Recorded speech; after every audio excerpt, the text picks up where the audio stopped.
സംഖ്യ 16 അധ്യായം.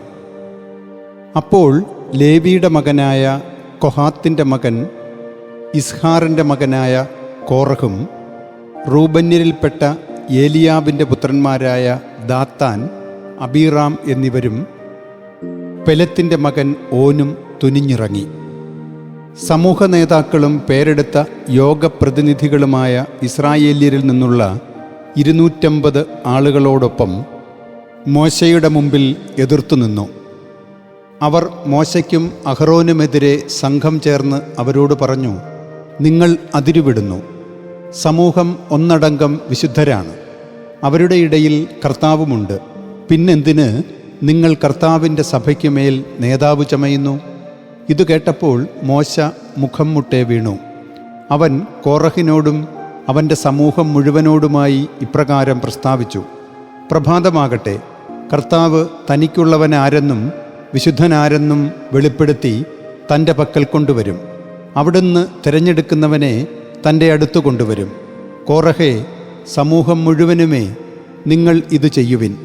നിങ്ങൾക്കായി ധൂപകലശങ്ങൾ എടുക്കുവിൻ. നാളെ കർത്തൃസന്നിധിയിൽ വെച്ച് അവയിൽ അഗ്നി പകർന്ന് ധൂപനദ്രവ്യമിടുവിൻ. കർത്താവ് തിരഞ്ഞെടുക്കുന്നവൻ തന്നെയായിരിക്കും വിശുദ്ധൻ.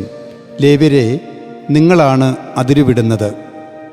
മോശ കോറഹിനോട് പറഞ്ഞു, ലേവിപുത്രരെ കേട്ടാലും, കർത്താവിൻ്റെ ആലയ ശുശ്രൂഷ ചെയ്യാനും സമൂഹത്തിനു മുമ്പിൽ നിന്ന് അവരെ സേവിക്കാനുമായി അവിടുത്തെ സമീപിക്കുന്നതിന് ഇസ്രായേൽ സമൂഹത്തിൽ നിന്ന് ഇസ്രായേലിൻ്റെ ദൈവം നിങ്ങളെ വേർതിരിച്ചത് നിങ്ങൾക്ക് നിസ്സാരമാണോ?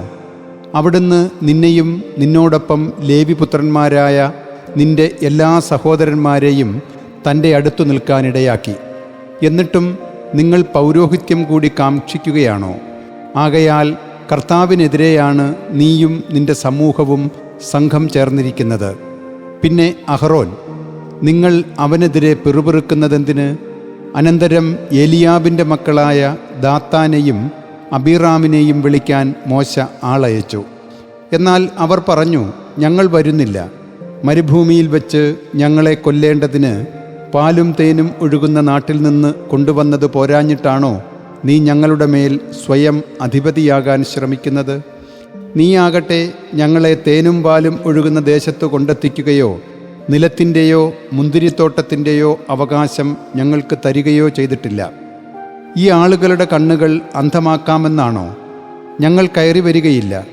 മോശ ഏറെ കുപിതനായി. അവൻ കർത്താവിനോട് പ്രാർത്ഥിച്ചു, കർത്താവേ, അങ്ങ് അവരുടെ കാണിക്കയിലേക്ക് തിരിയരുതേ. ഞാൻ അവരിൽ നിന്ന് ഒരു കഴുതയെപ്പോലും എടുത്തിട്ടില്ല, അവരിൽ ഒരുവനെപ്പോലും ദ്രോഹിച്ചിട്ടുമില്ല. മോശ കോറഹിനോട് പറഞ്ഞു, നീയും നിന്റെ സമൂഹം മുഴുവനും, അതായത് നീയും അവരും അഹ്റോനും നാളെ കർത്താവിൻ്റെ മുമ്പിൽ വരുവിൻ. നിങ്ങൾ ഓരോരുത്തരും സ്വന്തം ധൂപകലശമെടുത്ത് അവയിൽ കുന്തുരുക്കമിടുവിൻ. ഓരോരുത്തരും താന്താങ്ങളുടെ ധൂപകലശം കർത്തൃസന്നിധിയിൽ കൊണ്ടുവരുവിൻ. അങ്ങനെ 250 ധൂപകലശങ്ങൾ. നീയും അഹ്റോനും സ്വന്തം ധൂപകലശം കൊണ്ടുവരണം.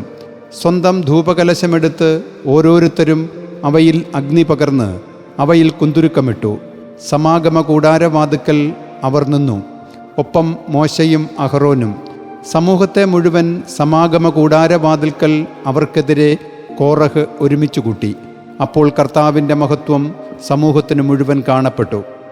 കർത്താവ് മോശയോടും അഹ്റോനോടും ഇപ്രകാരം വചിച്ചു: ഞാനിവരെ ഇപ്പോൾ ദഹിപ്പിക്കേണ്ടതിന് നിങ്ങൾ ഈ സമൂഹമധ്യത്തിൽ നിന്ന് വിട്ടുനിൽക്കുവിൻ.